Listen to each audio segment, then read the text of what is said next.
part 2 of this nonsense crap about fucking green man trucks and all that stupid stuff. I know I graduated out of that and moved into the differences between the different types of truck drivers, and I realized I actually kind of like worded things a little bit wrong. You know, my brain decided it wasn't going to keep up right, so that was a thing. I kind of worded stuff as far as like the difference between an owner operator or an owner leased to a carrier and someone with their own authority. And I guess I just wanted to clarify, well, before I launch into the explanation of kind of what the differences are there and what it really means for, say, you as a driver who's looking to, I don't want to use any of the kind of cliche terms that a lot of guys are throwing around, but that is looking to get into a different aspect of trucking, right? It is looking to try to own their own truck in whatever way you pursue.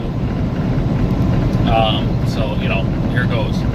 I was on lease purchase when I got to live it on these videos, and I make exceptionally long videos, and I realize that, but I ramble a lot, and I don't really care for editing stuff yet because I don't have a laptop on my truck yet, so I've got to get that taken care of, and then I can start editing videos together all the time. So I talked about the lease purchase a little bit, and there's a certain degree of what's the word I'm looking for here, of conflicting arguments back and forth on the lease purchase setup. I think a lot of people, and I touched on it before, you can make money on a lease purchase. In 800 meters. Holy fuck, I forgot all about that thing. You can make money on a lease purchase, right? You can make money as an owner-operator. You can make money as a company driver. The real determining factors are going to be basically how hard you work and how happy you're keeping everybody. Because again, you can run your bag off, but if your dispatcher doesn't like you, you might suddenly discover that you're not getting a whole lot of freight. You're not getting a whole lot of loads, or again, depending on their pay structure, like so let's say they don't pay you for deadhead, you might have a lot of loads that are really far away from each other. Right? Guys can, it's unfortunate, and I would like to think it doesn't happen very often, but dispatchers have that kind of power over you.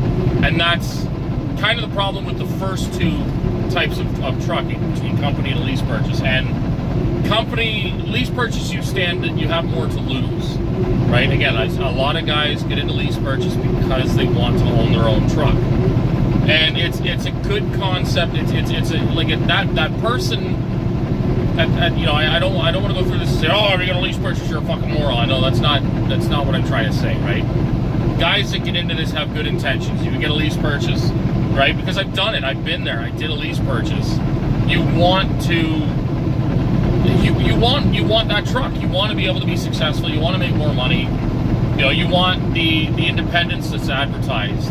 And again, the problem with a lease purchase is the responsibilities that you're sort of excited about are there, but the sense of freedom isn't. Because like I said, you are completely, you know, your success is dependent on what dispatch thinks you deserve, effectively, right? Again, there are guys out here that will tell you, I did a lease purchase and I made boatloads of cash and I had a great time, I bought my truck.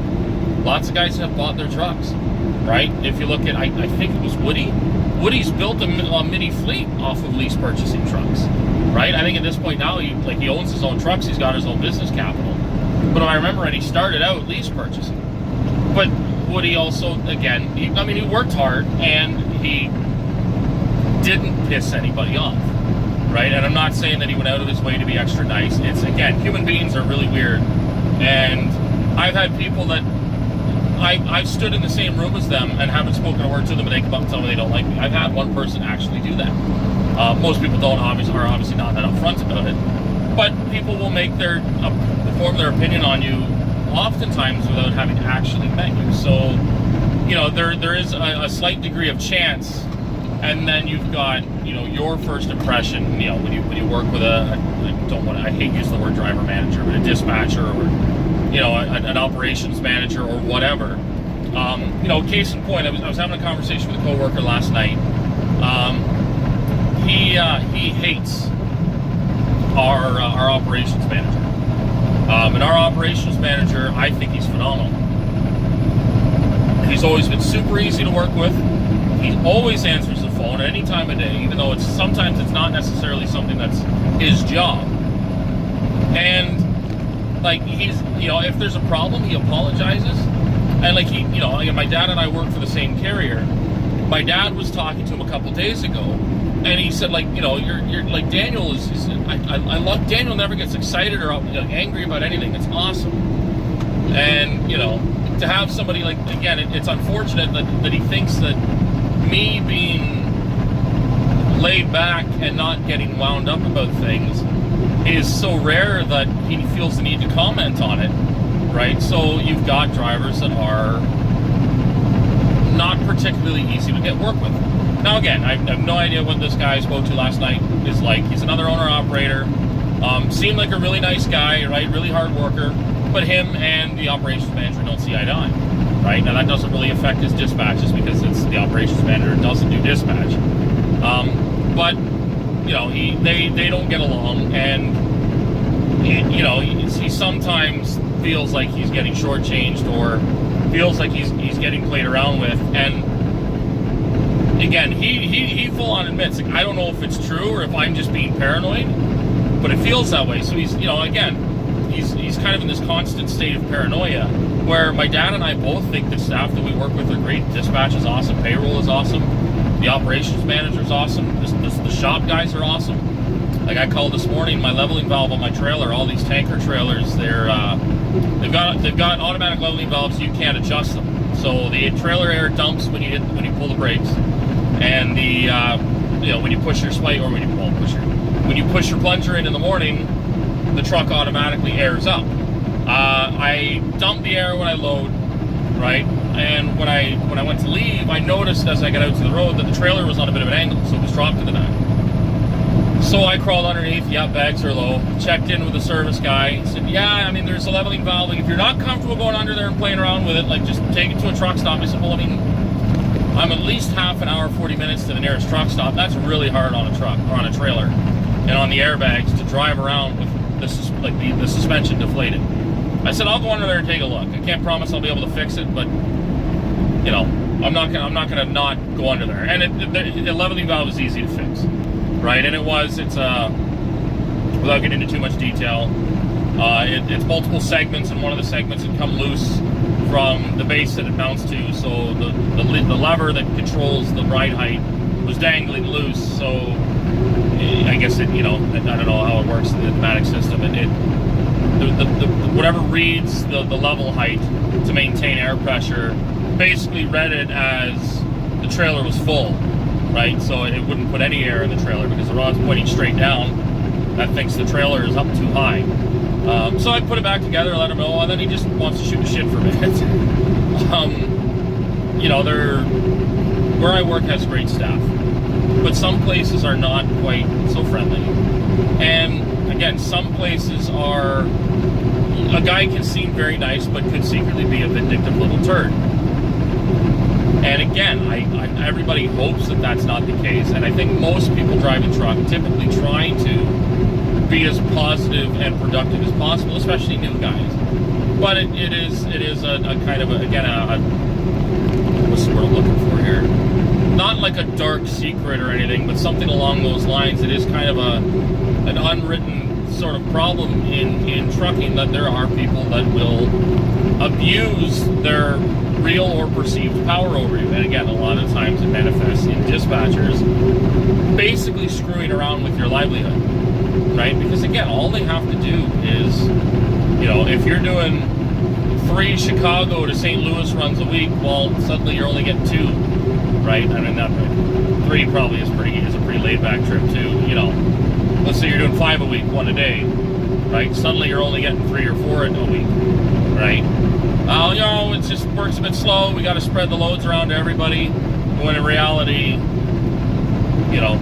they're just 2 loads to broker and out to another carrier or whatever because he's fucking with you. You will never know until you starve and you quit because you're not making any money, right? And again, ideally, I would like to hope that doesn't happen very often. It can happen. So when you're doing a lease purchase, that is the biggest problem. And like I said, I think a lot of people mistake guys that say don't do lease purchase as guys that, well,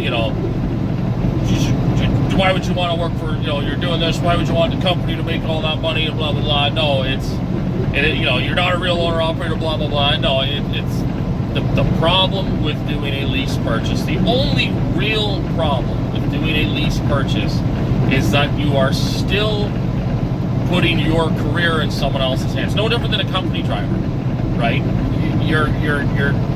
Your success at a company is dependent on how much freight, how much the dispatcher keeps you moving. And a lease purchase, what you get is that the stakes are slightly higher, right? You'll make slightly more money, but the reality is if you didn't have a truck payment, you would make a lot more money. And if the lease doesn't work and you leave, you lose everything you put into that truck, right? Again, I worked at a carrier for 8 months, and after the 8 months, I couldn't make any money anymore, so I left. Well, that's 8 months worth of truck payments that came off my paycheck that I don't get a refund on. So I didn't even get taxes back for it, right? Because it's a lease. It's a lease, should be taxed. I should be able to get taxes back on it, but I never even bothered. I had plenty in fuel taxes, so I used that and bought this truck. But it's just something to keep in the back of your mind if you do a lease purchase, is that you're going to, you kind of have to try to keep your dispatcher, driver manager, whatever they're calling it, you're going to try to keep them happy. And now that doesn't mean, showing up into the dispatch office with fucking knee pads and mouthwash, right? That means work hard, be pleasant, be polite. If there's a problem, don't lose your shit, right? Again, one of the things that I think has worked well for me is when I describe it, like I've had it where, I screwed up, I forgot a valve and a female-to-female coupler for one of the hoses, and I called dispatch, I said, this is what's wrong. And I think a lot of guys would have been a little bit pissed off because my dispatcher just downplayed it super hard. He just starts laughing. He's like, well, that's not very good. And I started giggling too, like, no, I'm pretty sure this is a terrible, terrible thing there, Bruce. I don't know what I'm going to do. And so we worked it out and actually managed to get a solution. And from that point onward, it was, watch that stupid valve like a hawk. But some guys, especially if it's something that's out of their control, again, like I had an air leak on my trailer, one of my brake chambers was leaking. It's an out of service violation. I noticed it on my pre-trip, so I took the truck to a truck stop that had we weren't paying for a mobile service truck, basically. It's the company's dime for the trailers. And I was there all day, right? Dispatch wasn't worried about it. My dear old dad was losing his marbles, and I was fine with it. And I called the operation manager, like, yeah, we'll split the difference with you. You were there for 14 hours. We'll pay you for 6 or 7 of it, right? We can't pay you for all of it because, you probably should have gone after somebody for something, right? Started going in and yelling at the shop or whatever, but what do? They were busy that day. We had a whole bunch of bad weather, so lots of guys in the ditch, lots of guys broke down on the side of the road. But I try not to get wound up about stuff. I'll get a little bit wound up if I've screwed something up. But then again, my dispatchers know it's because I screwed something up, so they know that I'm not mad at them. So, that is a big help, right? I've already had the joke, I take scotch, right, or something like that, so you giggle a little bit. But one of these points I'll bring in a bottle of scotch for the guy that suggested it, just because he is a good dispatcher. And they're little things that you're on a more personable level, because if you can, because again, there's the argument, like, don't become friends with your coworkers. You don't want to do that. But what you may want is your coworkers to become friends with you. If your dispatcher thinks you're a cool dude, he's probably less inclined to fuck you because he'll feel bad, right? That doesn't mean that you got to be his best fucking friend. But if he, if he likes you as a person more than you like him, he may be less likely to play games with you. If, again, for some reason he was going to play games at all. Like I said, if I look at the company I lease purchased with, on average, it was usually 30% of guys made it, 70% did not. And in that 30% that made it, a lot of them made it because they would just flip their trucks every 3 years. The company would push a new truck on you after 3 years, and depending on the condition of your truck, the way it was in, and how much money you made and everything, they might leave you alone, they might not. Some guys were told you have to get a new truck or you're fired. Well, the same thing. If the company fires you, you lose the truck. So guys, okay, fine, I'll take a new truck. So you're always in that payment cycle, right? Again, there are companies out there that will work with you, get you, a reasonable truck payment, get that truck paid for, and send you on your way. There are guys on YouTube all the time post how they've gotten their, I'm on my way to, I got my final bill or my final, whatever, my statement with my final truck payment on it. Like, I just got the title to the truck. It's great. It's mine. And that's awesome. But it's something to bear in mind if you get into lease purchase that you are subject to someone else's whim. The next step is owning your own truck or trailer, truck and trailer, but being leased on to a carrier. This is, I think, the most prototypical owner-operator. When people think of owner-operator, it's somebody that owns their own truck. And when I say owns their own truck, again, there's fights and arguments back and forth between the distinction here. You are not buying the truck from the trucking company that you work for, right? Whether the truck's paid for or not, I bought my truck through Peterbilt. I make a payment to Peterbilt Finance every month, right? So yeah, I'm making payments on this truck. So in that regard, I'm no different than a lease guy. The big difference is that if my company were to stop feeding me freight tomorrow because my dispatcher decided he didn't like me that much, or something just actually, there was an actual problem happening, I can drop my trailer, pack up my truck, and leave. I keep the truck, I keep the payments, but again, I think a lot of guys will try to make it sound like, you might have a hard time finding a new job, and that's not the case in North American trucking. There's such a huge driver shortage that you can pretty much go anywhere, especially if you own your own truck, right? And most places, at the very least in Canada, I find, I didn't even take a road test. Like, most of the jobs I've worked at, I didn't take a road test. I took a road test at the very first company I worked for, and I took a road test at the lease purchase company. Everywhere else, nothing. Since I bought this truck, I worked for 3 different companies, and all 3 of them didn't bother with a road test, right? Because you own the truck. Like, in theory, you're experienced to the point where you own this thing, you're not going to try to run it off, you're not going to fuck it up, right? You know enough to not fucking run in the ditch. That doesn't mean that you actually do, because there's lots of guys out here that don't have a clue, right? I've been hit by a guy that's been an owner-operator for like 5 of the 7 years he's been trucking. And to hear him tell me all the stories about all the problems he's had and all the stuff he's run into, it's like, man, you shouldn't be owning a truck. Right? Nice guy. Like, he screwed up. He didn't hit my truck. He hit my trailer. So it wasn't, I wasn't particularly upset. But just not present enough. Didn't think ahead enough. We were in line for a truck wash. So the line hooks, like it curves, right? Usually most of the entrances to Blue Beacons are like a horseshoe. Which is what saved my truck. Because he was still on an angle, so his trailer, when he started rolling backwards, his trailer rolled to the right and hit my trailer and missed my truck. Every time the line would stop, he would jump in his bunk and lie in his bunk for a couple of minutes. That time he forgot to set his parking brake. So the truck didn't move when he climbed in the bunk, but I guess he moved around in the bunk, and there was enough of an incline that his movement got the truck to start rolling, and gravity did the rest. And all I can do is sit there in horror and watch as he rolls back into my trailer, because from the bunk, he's too far away. Even if he were to realize almost immediately that he's rolling, he's too far away to get to that brake pedal before it's too late. And again, he was a nice guy. He just really felt really bad, did all his information, talked to him a bit, and that's what he said. He's had all kinds of problems. It's okay, you're a nice guy, but you're not owner-operator material yet, right? You're still not paying enough attention, right? You're still making some dumb mistakes. It doesn't mean you're a bad person. It doesn't mean you're an idiot. It just means that you're not.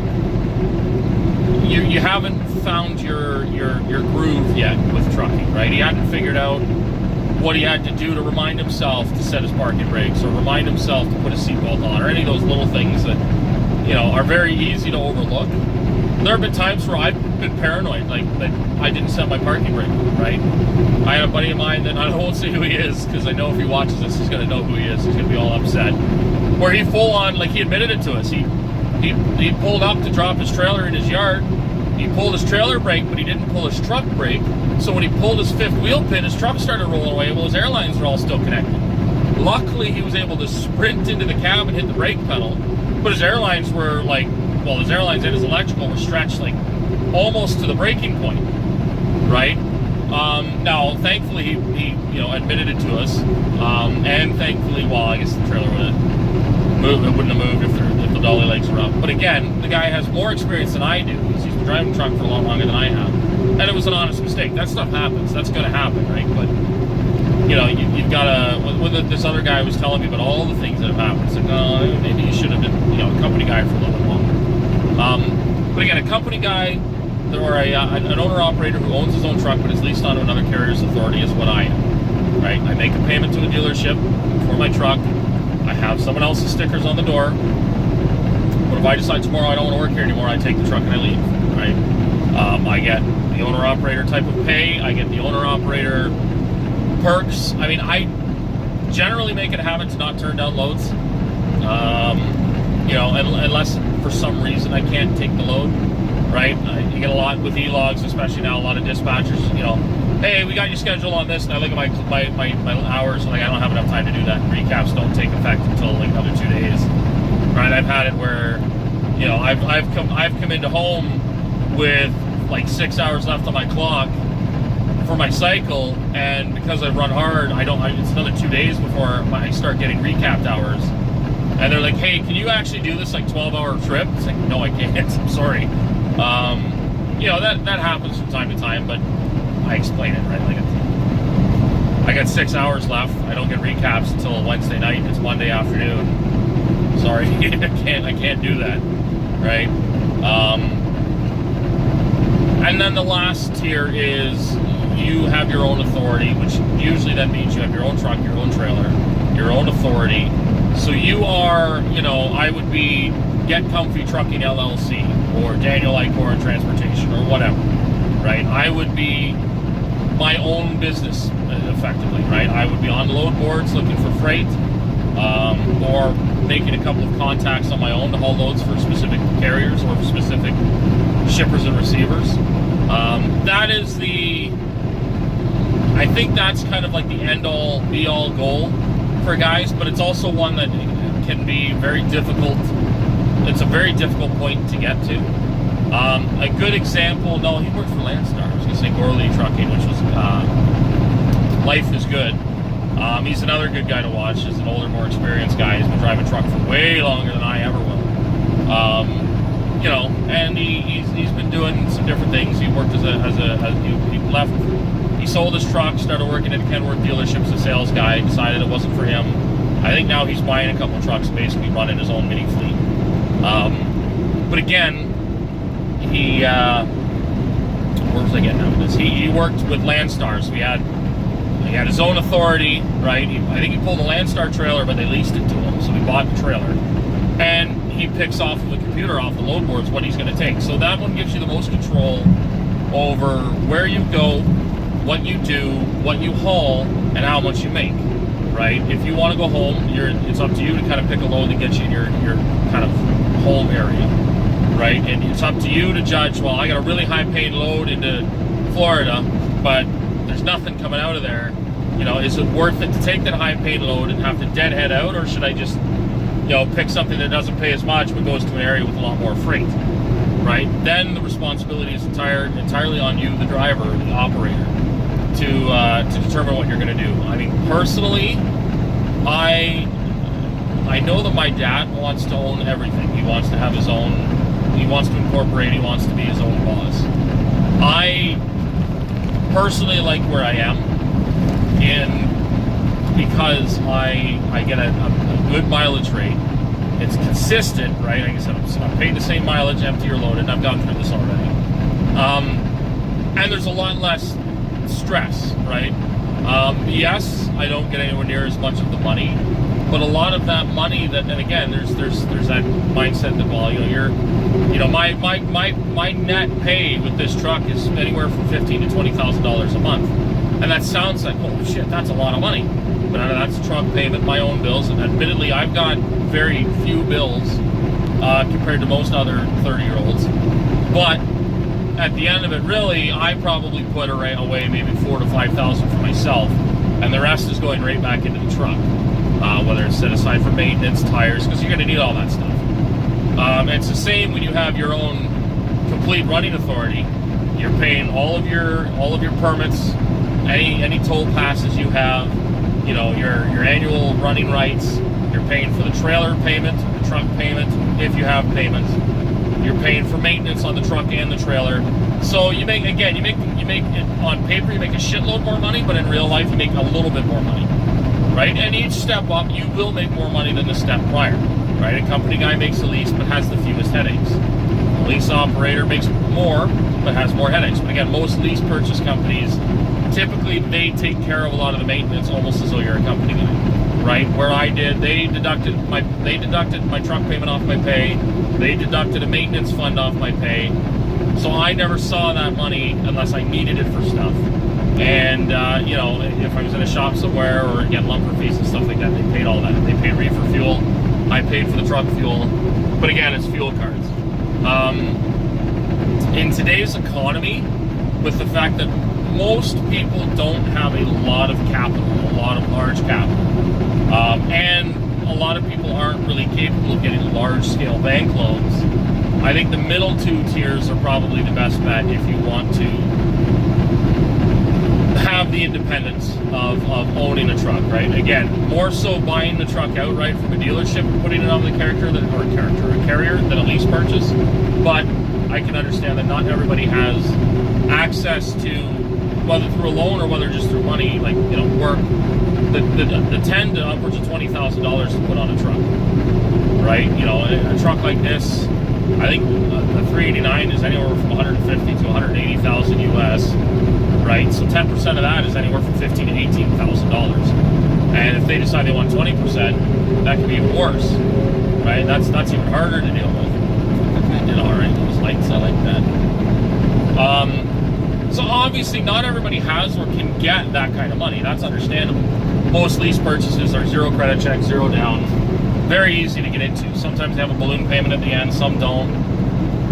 You know, that's up to what, you know, the company you're working for. That, you know, they have, a lot of different companies have different plans.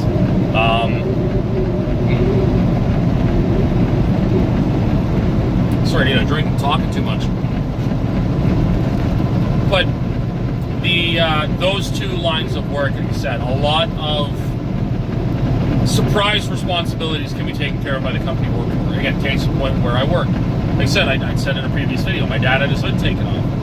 My company cut him a $10,000 check, said we'll worry about this later.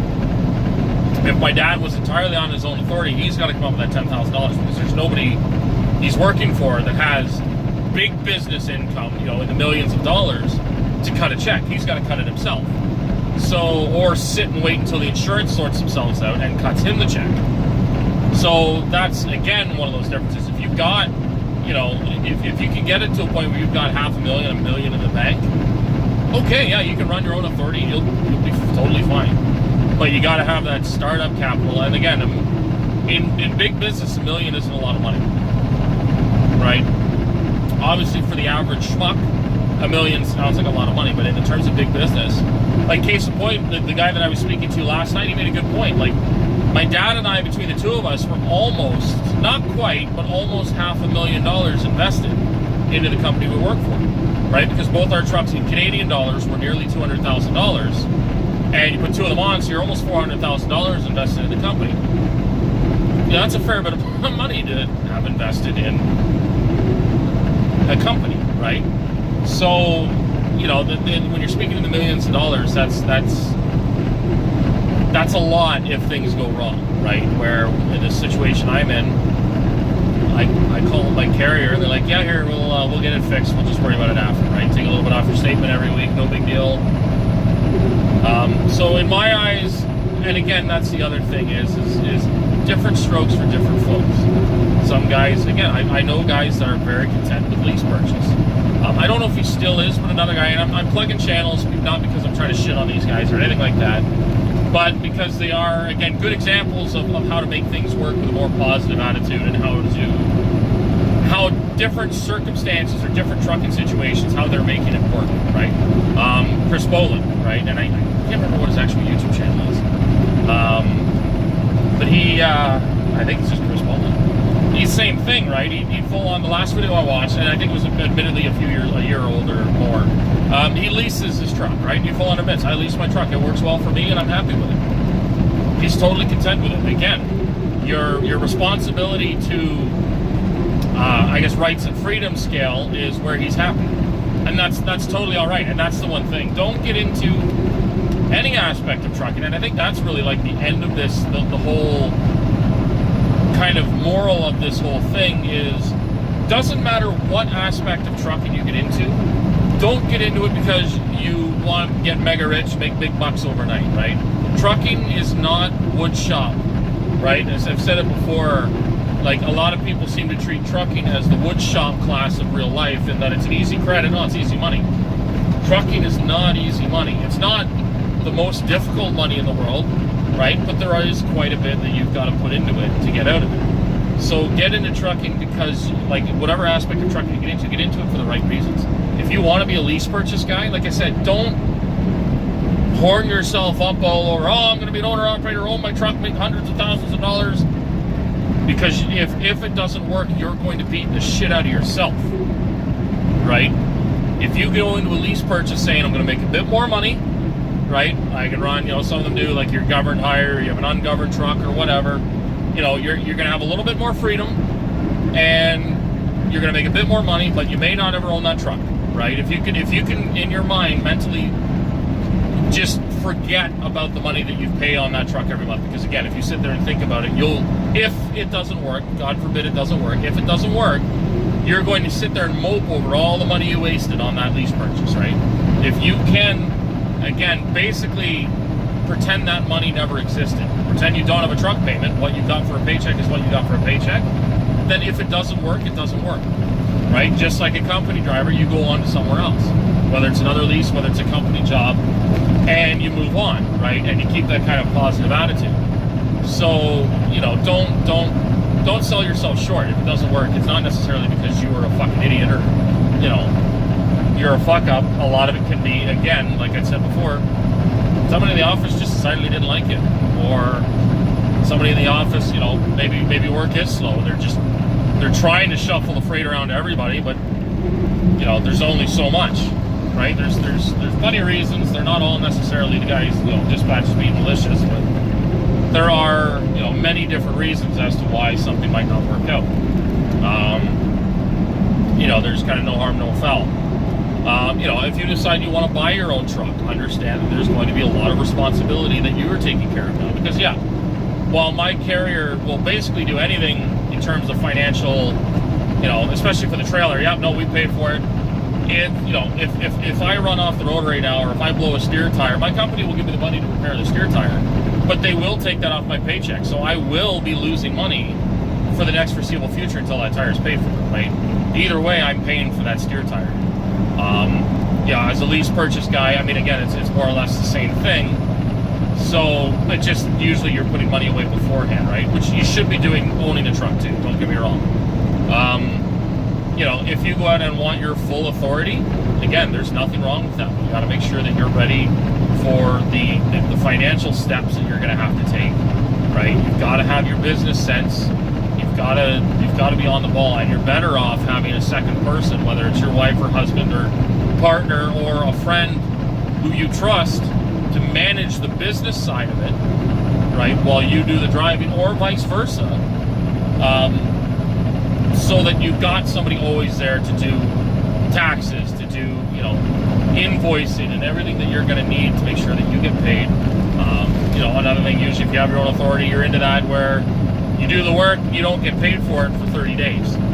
So a lot of times you've got to carry the cost of it for at least the first 2 months, right, of everything. And the dealership doesn't care. They want their paycheck, or they want their truck payment. So you got to come up with a truck payment, right? So just know what you're getting into when you get into each type of trucking, right? None of them are bad. Like that's again, most guys will shit all over them.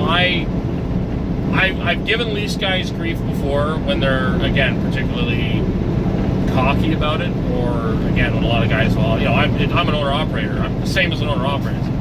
No, you do have different rights and responsibilities than I do, right? That doesn't mean that it's worse. It doesn't mean you're a lesser truck driver to lease purchase, but it means that you're not in the same type of trucking as I am. You're not the same type of trucking as a company guy. You're not the same. You don't own your own authority. You're not in that ballpark, right?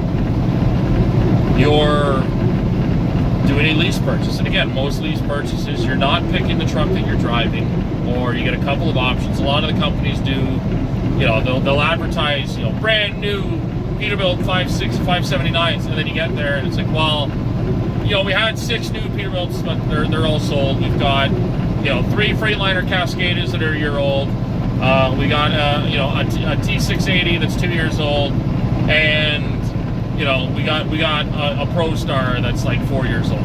That's what you get, right? So again, all the companies will advertise brand new trucks. It doesn't necessarily mean you get it. Where I leased was a good example. I got a new truck, right? Because I came in early in the year. But there were like guys asking later in the year, well, sorry, we're all out of Peterbilts. All we have left are Kenworths. Or sorry, we're all out of new trucks. We have some used trucks, and that's it. Because they're not buying a new truck for every single person that comes in there, because half of those people won't last. And it's the same with any lease purchase deal, right?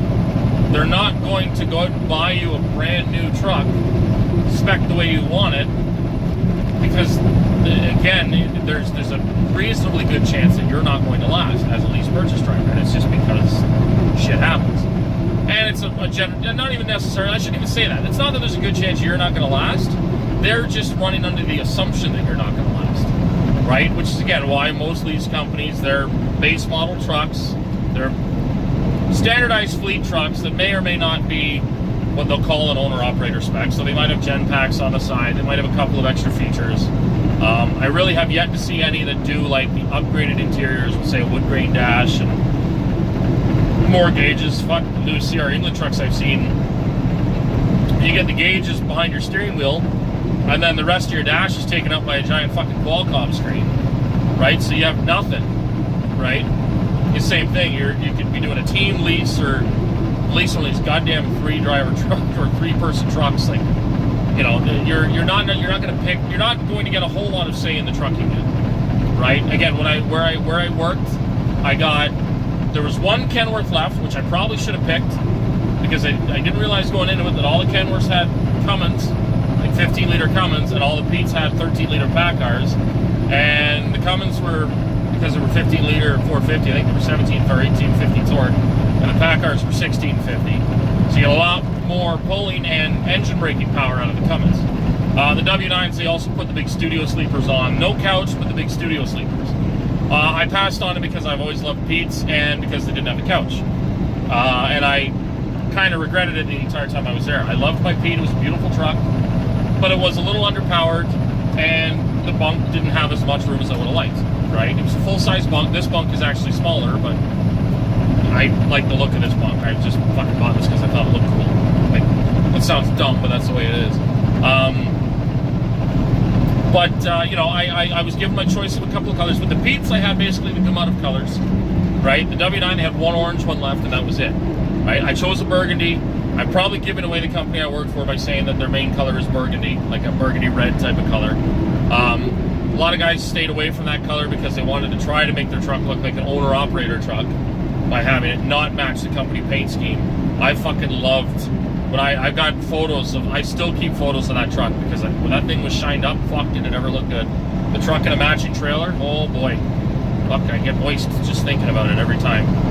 So there's, and it was a good time. I had a great time doing it. It didn't work out in the end, but I went in with that mindset that I'm not going to hang myself up over it if it doesn't work.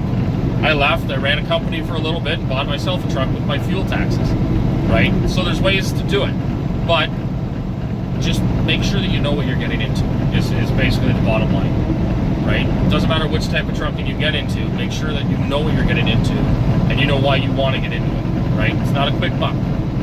It's got to be, you're going to get what you put into it. So each step requires more work, but you get a little bit more out of it, right? End of story. So that's the end of it. You kids have fun. I think it's probably going to time out and screw me over before I've done this stupid outro. I don't have an outro yet. I probably never will, because I can't remember anything. Like a fucking goldfish brain. But, you know, have fun, kids, and stay in school.